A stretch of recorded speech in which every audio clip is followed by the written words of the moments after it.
Hello and welcome to this very special live webinar cast from the studios of Sannam S4 in New Delhi. My name is John Phillip and I head the research function for the education team here at Sannam S4. And I'm particularly excited about this show because we have two very leading figures from the skills development area in India today joining us with me. So as you can see on your screens, the topic itself is of great interest, not just to us in India, but to a global audience. And not surprisingly, we have participants from over 5 countries today who have joined us live on this webinar. So why is India important for you as academic institutions, as training delivery organizations, as awarding bodies? Data suggests that in less than 10 years, a quarter of the world's workforce is going to be sourced from India.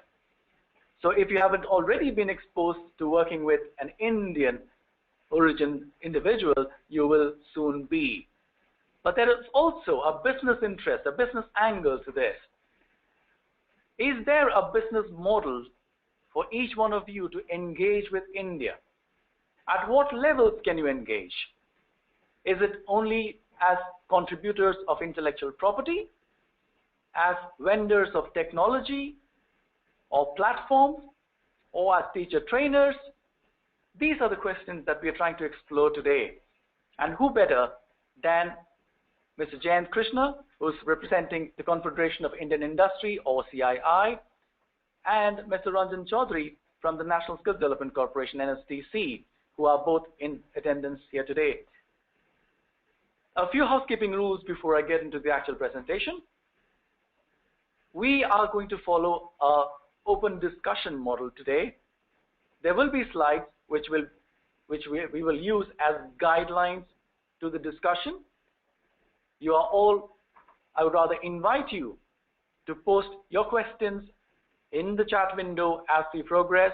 We will take up those questions as time permits.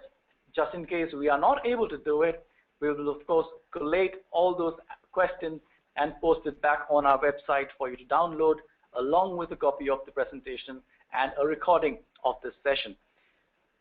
We will also be presenting some poll questions so that we understand your side of the story.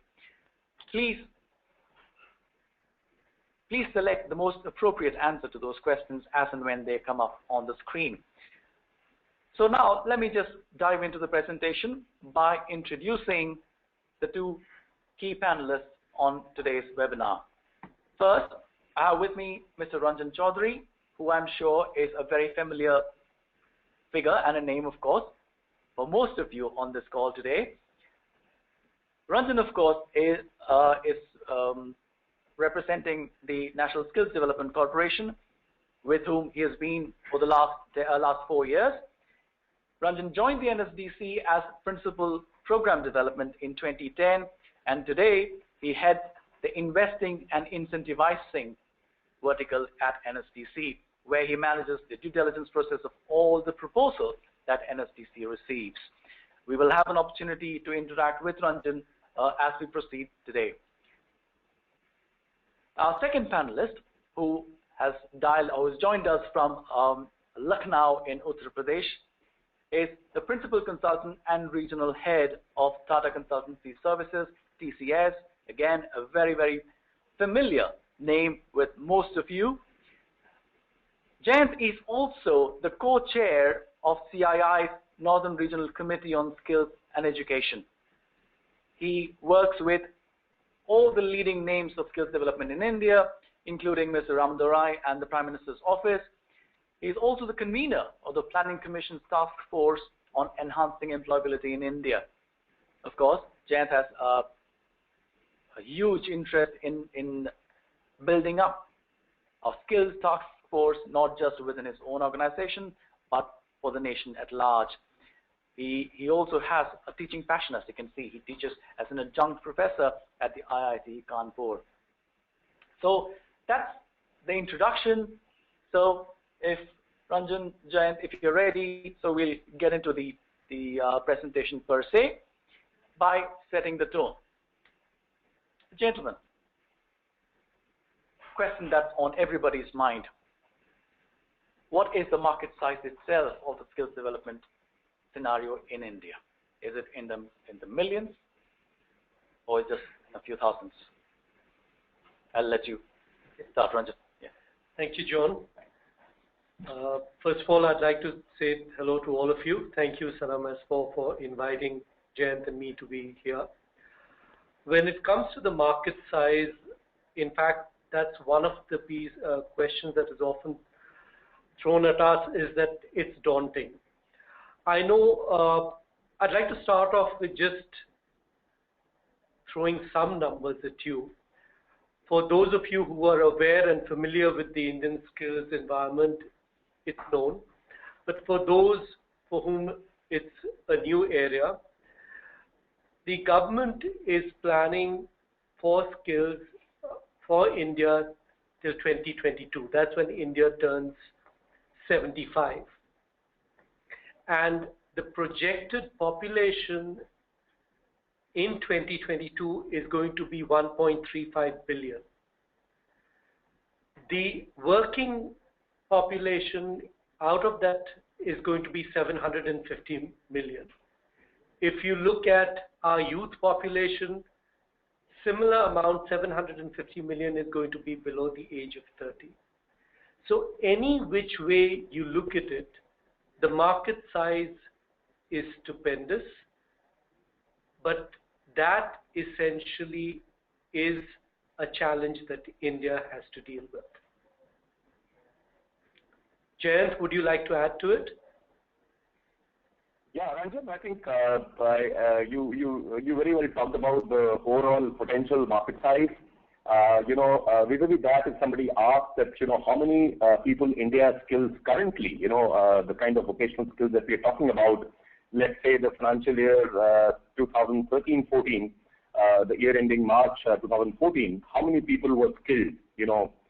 Estimates vary, but a lot of people believe that, we in last financial year, we would have skilled about 6 to 8 million people, under various ecosystems, the Indian, the ITIs, which are under the Ministry of Labor, or NSDC, their own partners, or the polytechnics, or various Government of India ministries, or the state skill development missions, all figures put together, a lot of private sector players, all figures put together, puts the estimate, to about 6 to 8 million people, who were formally trained, given vocational training under the overall skills development umbrella in India in the last financial year. So very clearly, the numbers that we are achieving right now constitute a very small percentage of what the eventual skill development target is, and as Ranjan talked about, this India at 75 initiative, which was evangelized by CII and masterminded by the late global management guru C.K. Prahlad, under the India at 75 agenda. He talked about that, India would need, among other things, almost 500 million skilled people by the time independent India turns 75-year-old in the year 2022. So it's a daunting task and such a huge target that the country has decided for itself. It calls for, huge amount of scale-up, huge amount of velocity of, changes in the overall skills landscape. And, this also makes it perhaps the largest, HR intervention ever undertaken anywhere on this planet Earth in the history of mankind. It's a huge challenge, and the more you do, the more seems to remain to be done. Clearly, to my mind, it's a huge challenge for the country, and we all have, and in fact, a lot of reforms which have just started happening in the skill space, in the education space, those need to be accelerated. And the reforms in the skill space actually are as important for the country, perhaps, as the reforms in the mainstream, economic sense, or the economic reforms as they are referred to as. So I think if India has to acquire its rightful place in the world, skilling is, to my mind, the most important task and agenda. And as I said, using some figures, and Ranjan also said, we have a huge and daunting task ahead of us. Very well put, Jayant. So, we will come to the specific challenges that India faces, but if I may just ask, from an industry point of view, do you think we are on track to meet the target? My answer would be yes and no. If you look at what was happening in the skill space 4 or 5 years ago, if you compare that time with today's time, yes, we are definitely on the move. But the more you do, the more seems to remain to be done. That is the enormity of the task ahead of us. For example, 5 years back, if you look at private sector or the industry had very, very minimal role to play in skilling Indian youth. Today, a lot of changes have happened in this space. You have private sector ITIs, which are called ITCs, which have been set up. Private sector polytechnics you have. NSDC was formed, and NSDC partners, are largely in the private sector, and they have added to the capacity, and whole lot of things. Industry is more sensitized. The sector skill councils have been formed. In India, this used to be a huge, issue raised by the industry that look here, what you teach in ITIs and other skill development institutes in the country, that is not relevant to what today, the industry needs. To address that issue, under the patronage of NSDC, these sector skill councils in various verticals were formed, and many of them have become operational. Some of them are at different stages of become operational, and these SSCs essentially have people seconded by the industry, as people who actually decide the what do you call them, the national occupational standards for each key job role, and they eventually result into, a curriculum for each job role, and curriculum and national occupational standards for each of those levels of the vocational framework, level 1 to 10.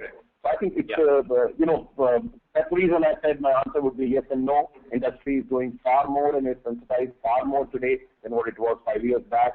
But if you ask me, are they doing enough? My answer would be perhaps hesitant no, because we have a long way to go. Great. Thank you, Jayant. So, Ranjan, coming back to you, we know that the NSDC does yeoman effort within the country at least. You've got the sector skill council set up. You work with a lot of training partners. But to what extent does the NSDC engage with foreign institutions, academic bodies, or training providers, etc.? So I think right from the very beginning, NSDC has been very open in seeking participation from overseas countries, especially developed countries, to come and work with us in our endeavor to skill India. And when you look at the challenge, the space 4 or 5 years back, as Jayant alluded to, was fairly deficient in terms of whether you look at it in terms of capacity, whether you look at it in terms of standards, assessment certification protocols, industry engagement, any which way. So in these 5 years, NSDC was created essentially to leverage on efficiencies of the private sector. And that's what we've done as enablers and catalysts in working with the private sector, either to set up training capacity or setting up sector skill councils, which are essentially industry-led bodies, to define standards and look at assessment certification protocols which would be acceptable to industry, who at the end are going to be the ultimate consumers of this entire exercise. And Jayant, what about industry associations like the CII? I know of a few initiatives that CII has involved itself in to reach out to both the industry as well as the academic bodies overseas. Is there anything new? Yeah, CII's job in the skill development space is to evangelize the entire ecosystem, and to make it more conducive, may make a more level playing field for all kinds of operators, in the area, and CII has also engaged with a lot of overseas delegations, and a lot of players from practically all over the world, and trying to act as a bridge, before they make a deep dive into the skill development space in the country, and try to sanitize the space, try to ensure establish appropriate connects with the country, within the country of the overseas players, and so on and so forth.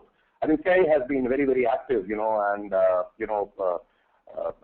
CII and the government actually, they work hand in hand in developing the overall skills, agenda, and the goalposts which was set up. So I think CII has had a very important role to play, and there are a lot of foreign bodies, either at an institutional level, or at an individual level, who want to engage with India, and CII does a good job of ensuring a good handshake with our country. Of course, yeah.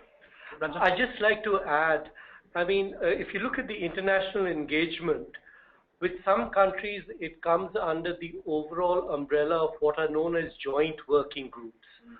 These are institutional mechanisms which have been set up by respective countries. And just to name a few, we've got such joint working groups with Australia, with New Zealand, Finland, also with UK. It essentially is headed by a ministry from the Indian side and a counterpart from the overseas country. With UK, it's the UKERI which has been leading this entire engagement. And if I may add, in these last 4 years, UKERI has played a human service in terms of actually making the initial connects happen, either between training providers or sector skill councils. And as a consequence of which, today there are a fair number of commercial arrangements that exist between entities on either country. The same is the case with Australia. With the Swiss also, we've had a fairly fruitful partnership, which started off initially as a pilot with the DGET and the ITI setup, and later on transformed into a sustainable large-scale training initiative on a purely sustainable mode. Excellent. Thank you very much. I think bringing in initiatives like the UKERI at this point is very relevant, because we will be talking about the capital and the business model in following slides. But there's one simple question that we need to ask here is financing skills development a major challenge in India? Ranjan? The way I see it is that funding, there's several alternatives available within the country. And when I say financing, it is both for building capacity, as well as I presume you're also talking about how does the training get funded. Absolutely right. So the way I see it, there are 4 alternative options which are available in India right now. The largest chunk is, of course, the government, purely in terms of numbers, and this is across state government and central government initiatives. And the reason is pretty simple, and that's because bulk of the target audience who need this intervention do not have the ability to pay for such training. Yeah. And the government recognizes it, and there are several programs available for financing. Second, which is now coming to the fore, is CSR. Recently, and maybe I'm stealing your thunder, and may have wanted to mention it at a later point of time, but there's been a recent legislation as a consequence of which 2% of profit after tax of corporates who have a certain market cap or profits will essentially need to be channelized to CSR. And I was told a couple of days back that a study showed that 60% typically of all CSR fund is rooted for health and education. So that's another major bucket that is available now and in the future. The third is employers themselves. We see employers increasingly coming forward and actively seeing that providing support either directly or indirectly for training initiatives it provides a return to them in terms of their talent needs. And finally, the third part which NSDC is propagating is the entire sustainable fee-based model, where candidates themselves are expected to pay for it either through money which is available to them or short-term financing which is available through vocational loans. Hang on. So, Jayant, would you like to add to this? Yeah, John, I think Ranjan answered it well. Very clearly, bulk of these people who are going to be trained in the country, they come from bottom of the pyramid. And they are unable to afford the fee, if you determine the fee based on an absorption costing method of a training of a skill development center, and then based on the which it's a market-led kind of a fee based on a cost plus basis, then the people are unable to afford.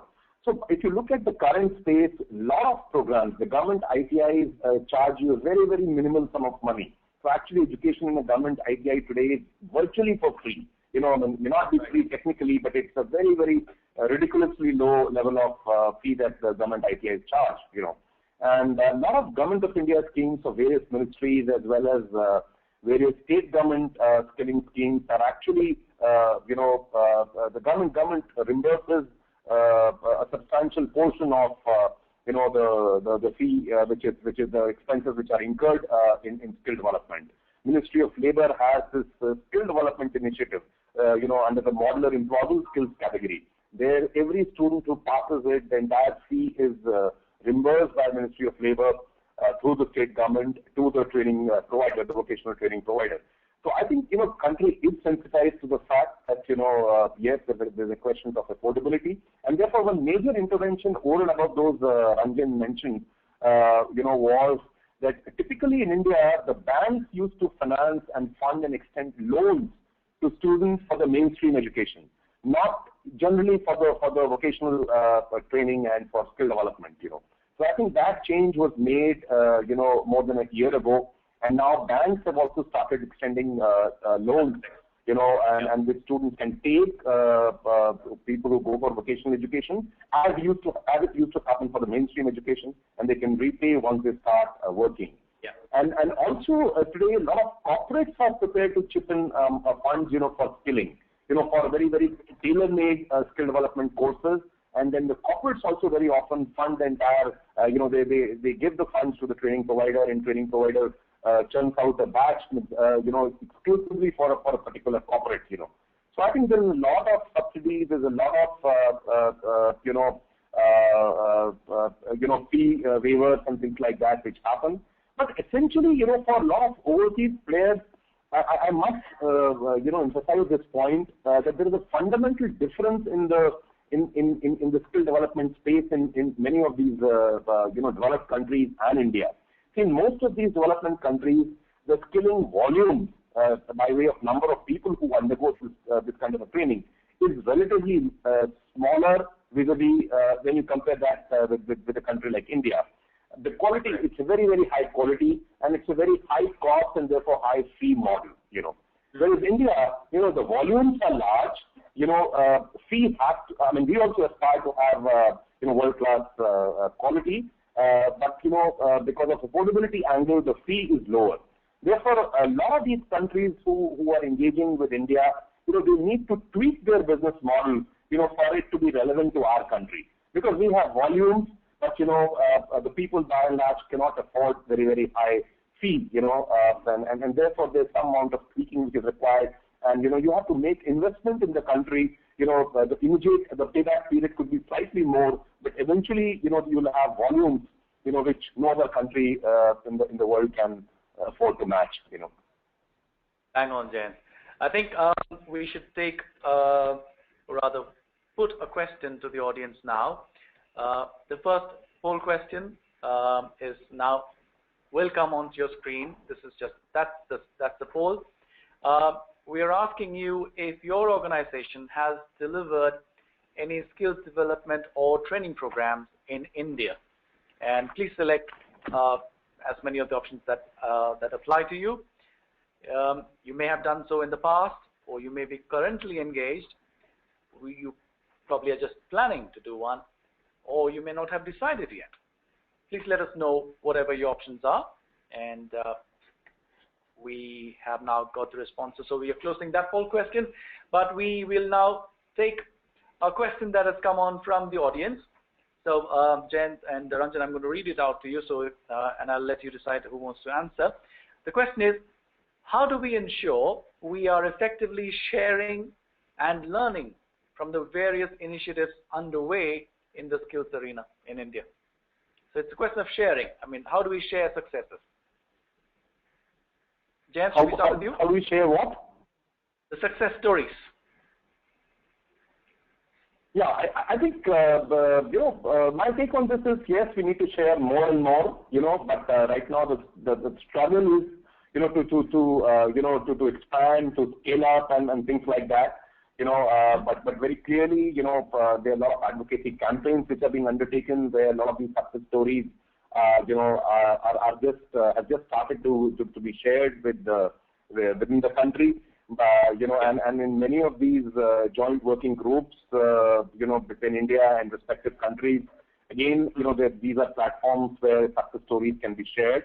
But clearly, there is a huge gap and much more needs to be shared, in terms of what has worked and equally what has not worked. Because what has not worked also has lessons learned and things like that, which have as much learning, angle as the success stories. So it is beginning to be done. A lot of newsletters, a lot of online interactions, a lot of webinars. All these things are happening. But clearly, for a problem of the given enormity that we have in India, I think there's no amount of sharing which has happened is good enough, and we need to increase. As I get reminded of. Winston Churchill, who once said that the only illusion about communication is that it is complete. It is never complete. I think we clearly need to talk, and not only that, there need to be more and more people from the industry who walk the talk, about the importance of skilling, about what has worked, what has not worked, and the need, and the fact that this is a very, very important thing for the country. And everybody, John, even politicians need to understand that. Like many politicians in the country have understood that if they get jobs for the people, they will get votes. But they need to understand to get the jobs, they need to be skilled. So this equivalence of votes and skills needs to be firmly established. And it is happening. You see a lot of members of parliament, in the country, who are sensitized, and they're traveling that extra mile to ensure that there is a good ecosystem and good information base of training capabilities and outfits in their constituency. So I think clearly, while some beginning has been made, but we have a long way to go in terms of communicating, reaching out, and talking about the skill space and especially the success stories. True. Ranjan? So the way I understand possibly what the question relates to is how does an overseas entity decipher the entire skills scenario in India, considering the complexity that's there in terms of scale and also the diversity. What I would like to say is that there are several successful business models that are operating in India and which have really come into being in the last 4 or 5 years, and they are across providers from different countries. What I can do, and if Sannam S4 is okay with you, is okay with this, is possibly give you some examples, which can then be researched by Sannam and put out in the public space for you all to draw from.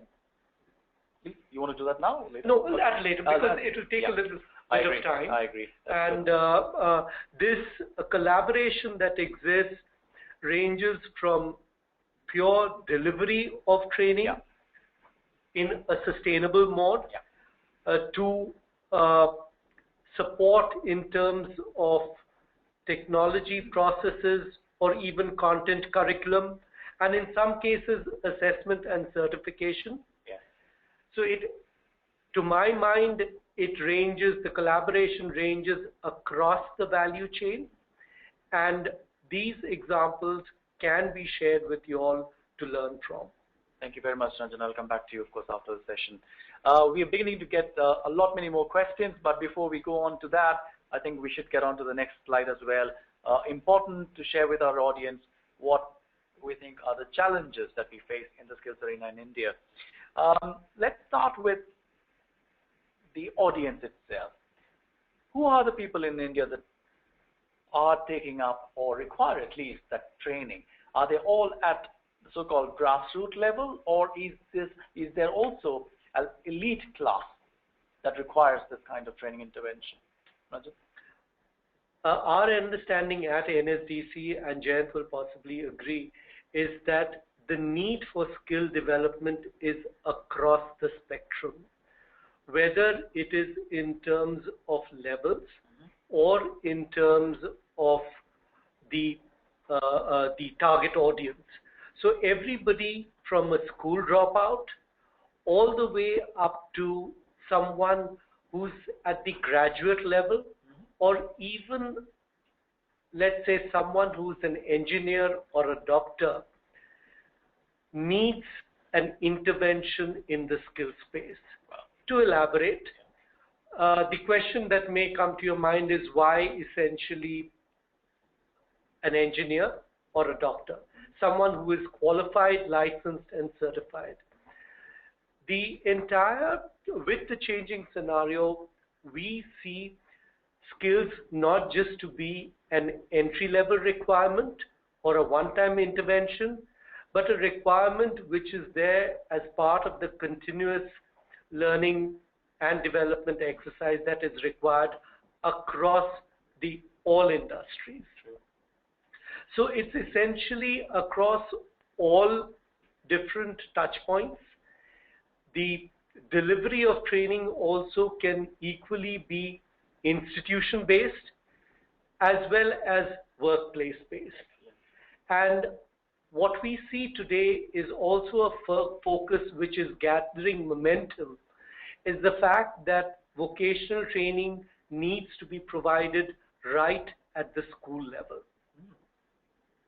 Good point on that. Jayant, can I ask you from an industry point of view, what has worked for you? Is it easier for you to take learning or training to the learner, or bring the learner to the training? I mean, in the sense, would you still recruit fully skilled and trained people from an academic institution or an ITI, or do you recruit raw talent and train them at your own places of work? And that's a good question, John. I mean, given a choice, industry would not like to recruit raw talent. They would like to recruit talent that is appropriately skilled.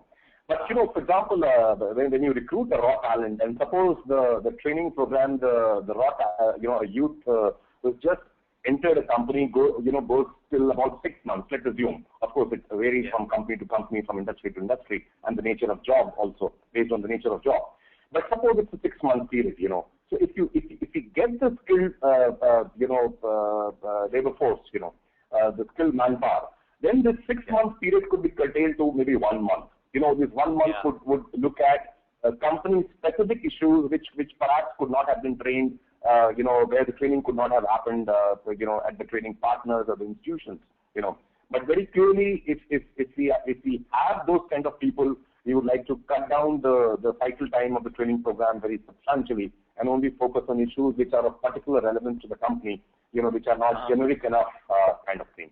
But today, most of the people in the industry are training people for a longer spell of period, because what we are getting from the market, exceptions apart, there are a lot of loose ends which need to be refined and sharpened in the kind of people who are joining the industry today. Very well. And Ranjan, what is the mandate that NSDC gives to its training partners vis-a-vis training? If you put it very simply, we believe that every model that we will support needs to be an outcome-driven model, i.e. training for specific job roles or training which will result in an earning stream for the individual through entrepreneurship or self-occupied professions. While I did mention that training is required across the spectrum, but the need is pretty much for entry-level jobs, both in terms from the talent from the supply side. The numbers who need this intervention is largely those who are to enter the job market, and similarly the vacancies that are there in the industry are largely for entry-level jobs. So it's pretty much a pyramid in terms of the opportunities in the skills domain. Excellent. And what about capacity itself? Are we leaving capacity to training partners, or is industry contributing to the capacity building as well? Jayant? Yeah, actually, industry has, this question could be split in two parts. How many players in the industry are actually becoming, are actually training people, skilling people for consumption across the spectrum of the entire industry, versus those companies in the industry, who are training people for their captive needs, just before recruitment or just after recruitment, kind of thing. Yeah. So let's talk about the later. Very clearly, companies have made, huge amount of investment. For example, I essentially come from the information technology, the IT services industry. And there, almost all the companies have made a very, very significant investment, of training these people in-house. If you recruit fresh engineers or fresh graduates, those are subject to anywhere between 2 months to 6 months of a captive program, within the industry. So that is a specialized infrastructure for training which has been created by these companies for their captive manpower, But if you really ask me how many players in the industry have become, training, have entered the business of vocational training, the number is not as much as the country needs, And, as Ranjan also pointed out earlier, I think the third category I would also like to add, where industry uses part of its, corporate social responsibility mandate and uses part of its profits, for skilling the community, irrespective of their own needs, at all, and that's something more meaningful for the society, for the community. So I think, the first category industry is totally geared up, and, it has done a fabulous job for captive training of its captive manpower. But the second and third category, I think, something has been done, but there's clearly a long way to go, in terms of investing in training for consumption by all players in the industry. And the third is more as a training, more as a part of corporate social responsibility.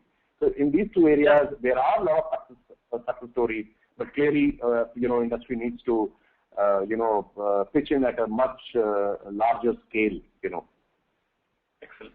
I mean, just in the interest of time, I think we'll have to move on. I can see a lot of questions coming up, asking us for specific examples of models, etc. But I think that's slightly beyond the scope of this session. But I can just, in passing, mention that we do have a research report on our website that lists a few of the case studies that have successfully delivered training in India. So maybe you can look at that as well. But I want to just roll two questions into one, if I may, just to make good the time. From an overseas training provider's point of view, does NSDC see itself as the first port of call, or is it a facilitator? What is the role for that NSDC sees for itself as from a foreign provider's point of view? Okay. As I mentioned, NSDC always has looked at international engagement to be very critical to its entire effort. And the reason is very simple, that ultimately we would like to train our youth to standards which would stand up to global benchmarking. And there's also a certain amount of logic behind that going forward, India is going to be the manpower supplier to large parts of the world. And for that, I think the focus to adopt best practices is something that has been very conscious in NSDC's as far as NSDC's policy and agenda goes. And in terms of translating that into actual partnerships, the partnerships that exist with international bodies within NSDC is through commercial, sustainable training entities that NSDC has funded. In terms of collaboration for content or curriculum, different NSDC partners have tied up with entities in different parts, and sector skill councils similarly have tied up with their counterparts in Australia, UK, the ones that I know of, where they are working jointly on developing standards, and more importantly, going forward, developing transnational standards. This is at a fairly advanced stage with Australia, and I know for a fact that conversation is also going on with UK in this respect. So from the NSDC perspective, we are happy to engage with whoever who would like any support in terms of help, either in terms of connect, advice. We'd be happy to offer this to you at any point of time. Excellent. Thank you very much, Ranjan. That sounds very encouraging indeed. So, Jayant, if that's okay, I'll come back to you on the next slide. So can we go on to the next poll question then and ask the audience of what they think the major challenges of developing skilled manpower in India are. And the options that we're giving you is lack of trainee motivation. Are they not motivated enough? Don't training staff in India get the recognition they deserve? Are employers disengaged? Is there a lack of quality in the training infrastructure, for instance, or in the trainers and the faculty members? So we'll wait for your responses. As they come in, we've collected enough, we move on then. Sujit, can you take me to the previous question that the audience has asked? Maybe just take you over there. While that comes up, let's look at the roadmap. Where to from here? Jayant, I think this is a good place for you to pitch in. I mean, the industry is the end user of all the skilled manpower that we're talking about developing in India, the 500 million or whatever the number is. The end user is going to be the industry. Do you see a case for overseas partnerships, be it with academic institutions, awarding bodies, or private training providers? See, very clearly, I have looked at, a lot of players in the vocational training space in countries like Australia, Germany, UK, in the US, and clearly they bring a huge amount of value on the table for the Indian vocational education space. There is no denying the fact, their infrastructure, their curriculum, the trainers, the trainers that they have, the training for trainers, their entire instruction booklets and things like that. There's lot to learn. There's lot to learn. Even how to manage sector skill councils. How to run the community colleges. Any space that you look at, we have huge amount of learnings. We as a country we need to leverage those learnings from different players. Look at the manufacturing skills. Germany does a great job. I mean, all these countries, are, they bring an enormous amount of value. And in a lot of these countries, actually, especially if I take the example of Germany, the entire vocational training portfolio is actually driven by the industry, driven by the industry and largely funded by the industry. So, I think there's clearly a need for a lot of foreign partnerships, but as I said earlier, that, our problems or issues are very different from most of the countries which are represented in today's call, in this session. Very clearly, we have high volume, low fee, and, aspirationally high quality requirement in the country, whereas those countries definitely, run a low volume, high cost and therefore high fee, and of course, high quality model. So how do they tweak, and how do they, their offerings, their competencies, their experiences, how India needs to leverage them. I think that clearly there is a need to tweak that, because the exact business model, what works in their country may not work in this country, because the challenges are very, very different. But they to my mind, they bring a huge amount of value, on the table for a country like us. We have a lot to learn, a lot to, even look at the qualification framework, in India, which have just, adopted that model of the National Skills Qualification Framework, which ensures that there'll be a, vertical mobility within the skill development field, and also horizontal mobility between the vocational training or skill development and the mainstream education. It's a very, very new model for the country, a new framework for our country, and there are countries, which have experimented with this framework, qualification framework for a very long time, and we need to leverage, their experiences and so on and so forth. I think clearly there is a lot to learn for us. From your experience, Ranjan, I mean, what have been those successful or the unsuccessful models that you may have come across? So the successful models are there in those who are actually providing training on ground. Most of these are in partnership with Indian entities. And the reason pretty much in most cases is because the cost of infrastructure in India is so prohibitive that it possibly makes sense to come in with a partner. That does not mean that we do not have providers, overseas providers, who are not doing it independently in terms of having created training capacity and providing training on the ground. Similar models exist with tie-ups with sector skill councils, and also those who are providing either content curriculum or assessment services to different training providers in India. I'd just like to sort of extend this and probably say that if you're looking to engage with India, what I would like to suggest is that you slice and dice the opportunities in terms of the segment that you're best equipped to add value.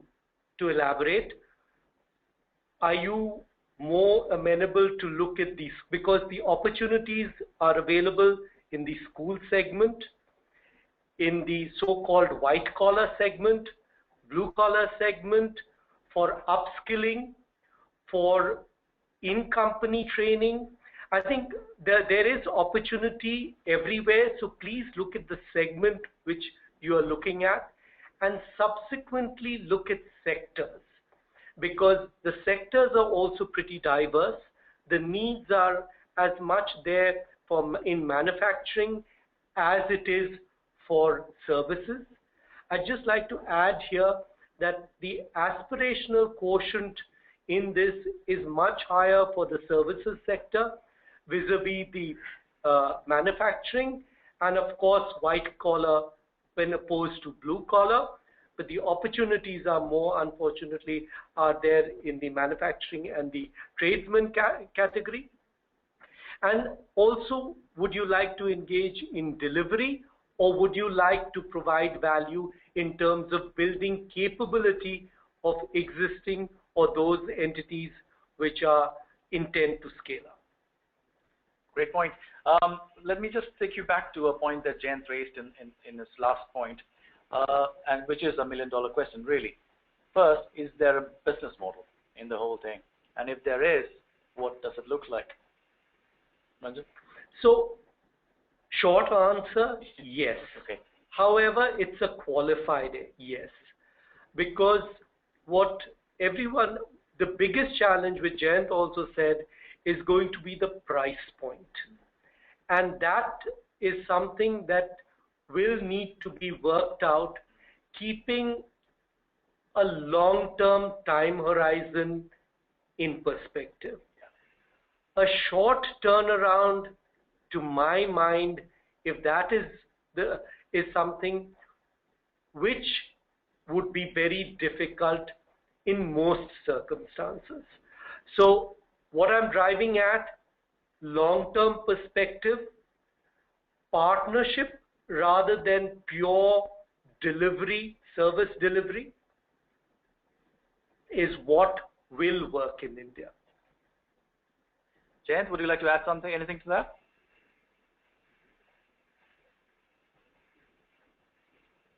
Jayant, your phone is muted, I think.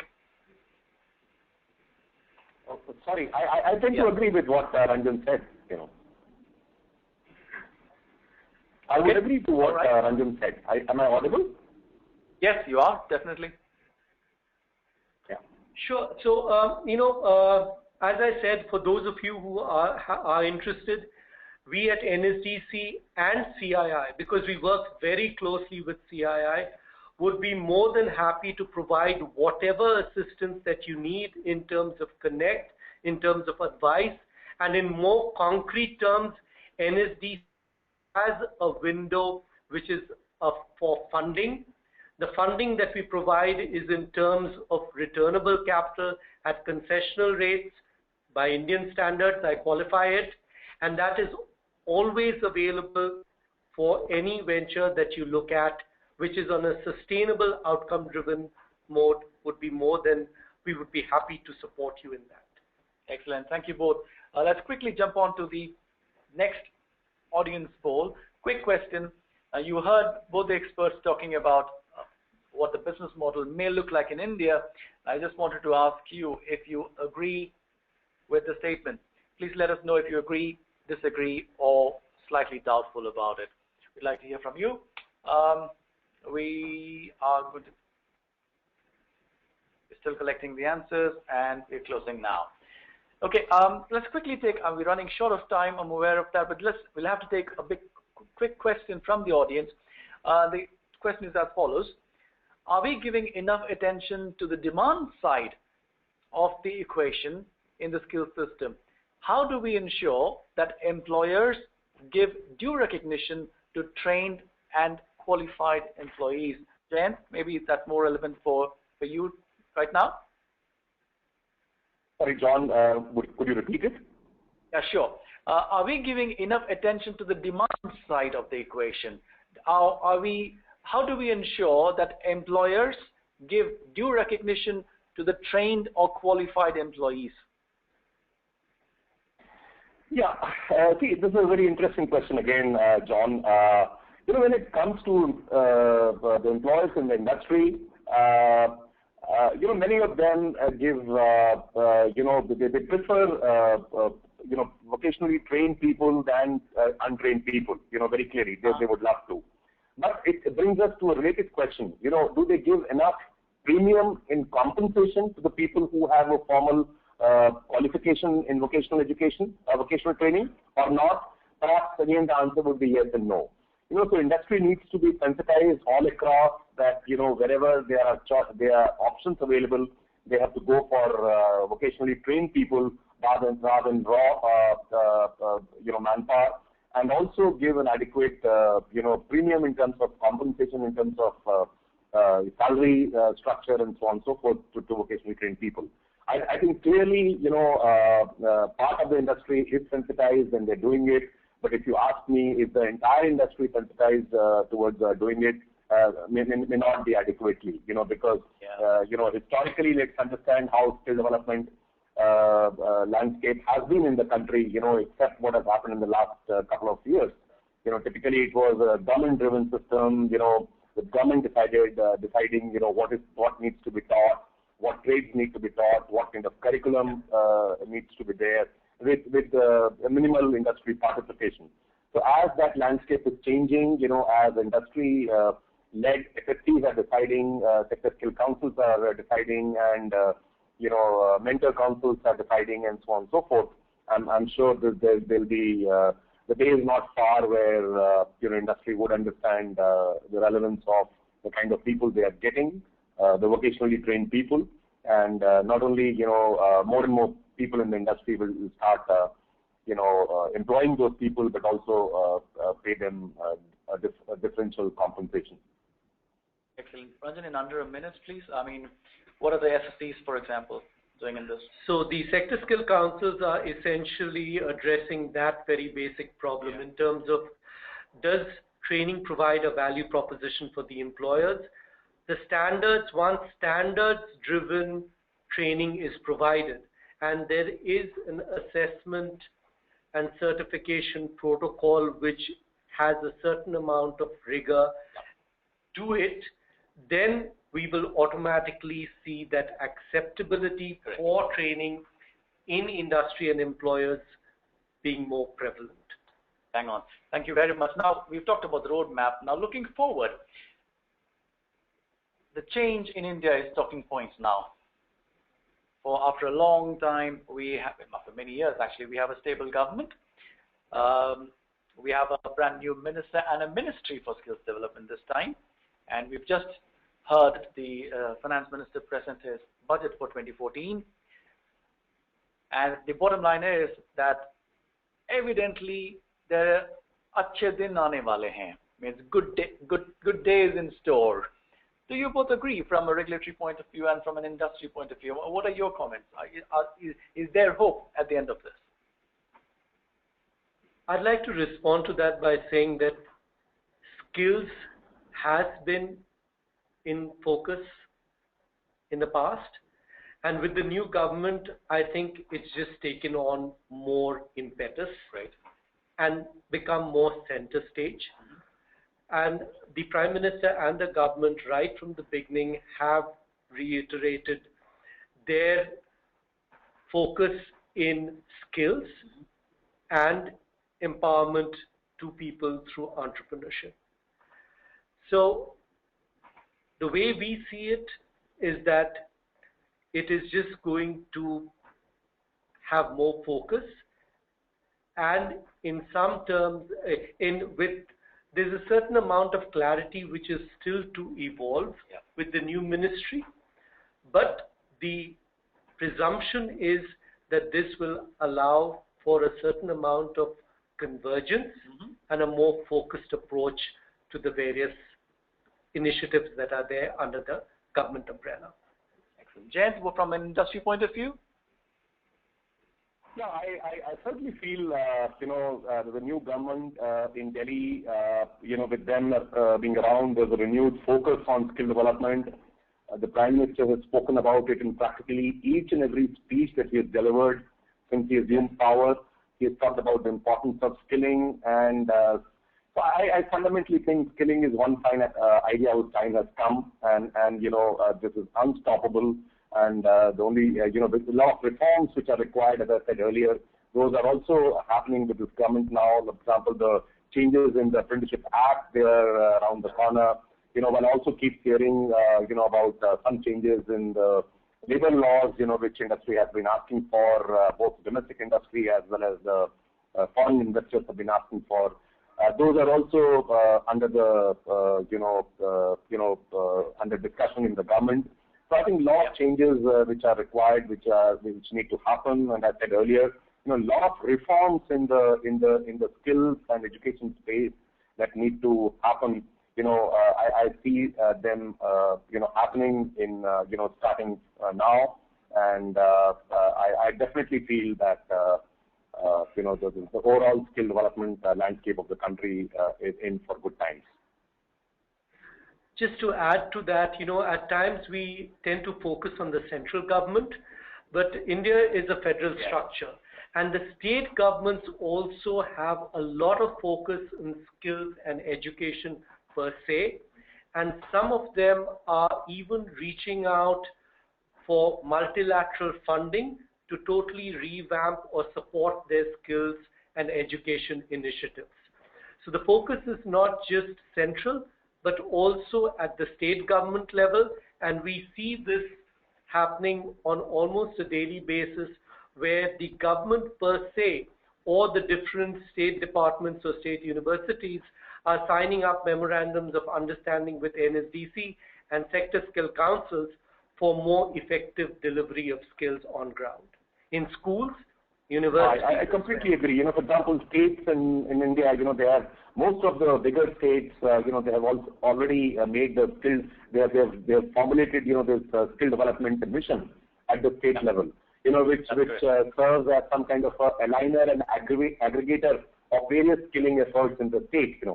And there is a renewed focus and very, very clearly with the new government of India, with the renewed agenda for skill development and a lot of action at the state level. I think collectively, I see a lot of promise in this space for India as a country. Excellent. I certainly detect a lot of optimism and excitement in both of your voices. I just hope that carries across to everybody who's listening to you. It's time to wind up almost. Let's have a last poll question that we'll ask of our audience. Thank you very much. And this is what we want to know from you. How do you think? You've heard the experts sharing their points of view. Now, how do you think you can contribute to the whole skills development scenario in India? Will it be capacity building? Will it be content and pedagogy? Will it be capability or leadership development? What about assessment and certification? Or would it be entirely something else? Let's hear from you. As we collate the answers, we will be now displaying the responses to all the questions that we have polled. And let's see what your responses have been. We asked you 4 questions, and your collective responses have been this. The first one, has your organization delivered any skills development training programs in India? Even split. A quarter of you are saying that you are.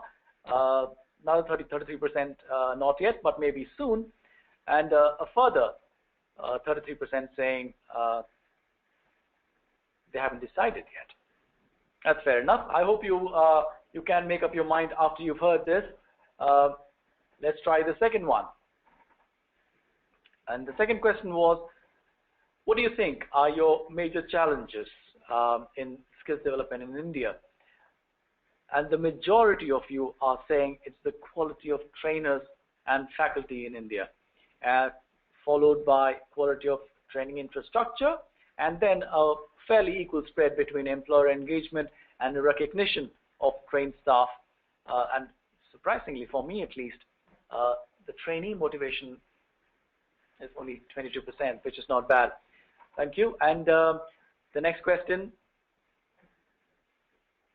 well, rather, there was a statement. We said, well, there is a business model. Half of you entirely agree with us. You think there may be an opportunity, but a third of you say, or rather think there isn't one, while 17% of you agree. Well, I hope that would have changed by the time you've heard the entire presentation and through further engagement with us. So the last question, we asked you how you think you can contribute. Straight split between capacity and content, not surprising. Leadership development, a quarter of you. Assessment and certification, a further 33%, and another 17% saying that it could be something else. That we will explore as we go. That brings us to the end of this webinar telecast. Thank you very much to both Ranjan and Jayant for taking time off your busy schedule to spend this hour with us and our global audience. And to everyone who's dialed in from across the world, thank you very much. Please remember that you can download the entire presentation and the audio recording of this webinar from our website. Apologies again for not being able to take all the questions that you posted, but please rest assured that we will respond to them individually over email. We will, of course, consult with our expert panelists before responding to you. But once again, thank you very much for staying with us throughout this session, and we look forward to seeing you again in the next webinar in the Sannam S4 webinar series. In fact, which is tomorrow. Thank you very much, and have a good day wherever you are. Thank you, John. Thank you, Jayant. Thank you, Ranjan. Thank you. Bye-bye. Thank you. Bye.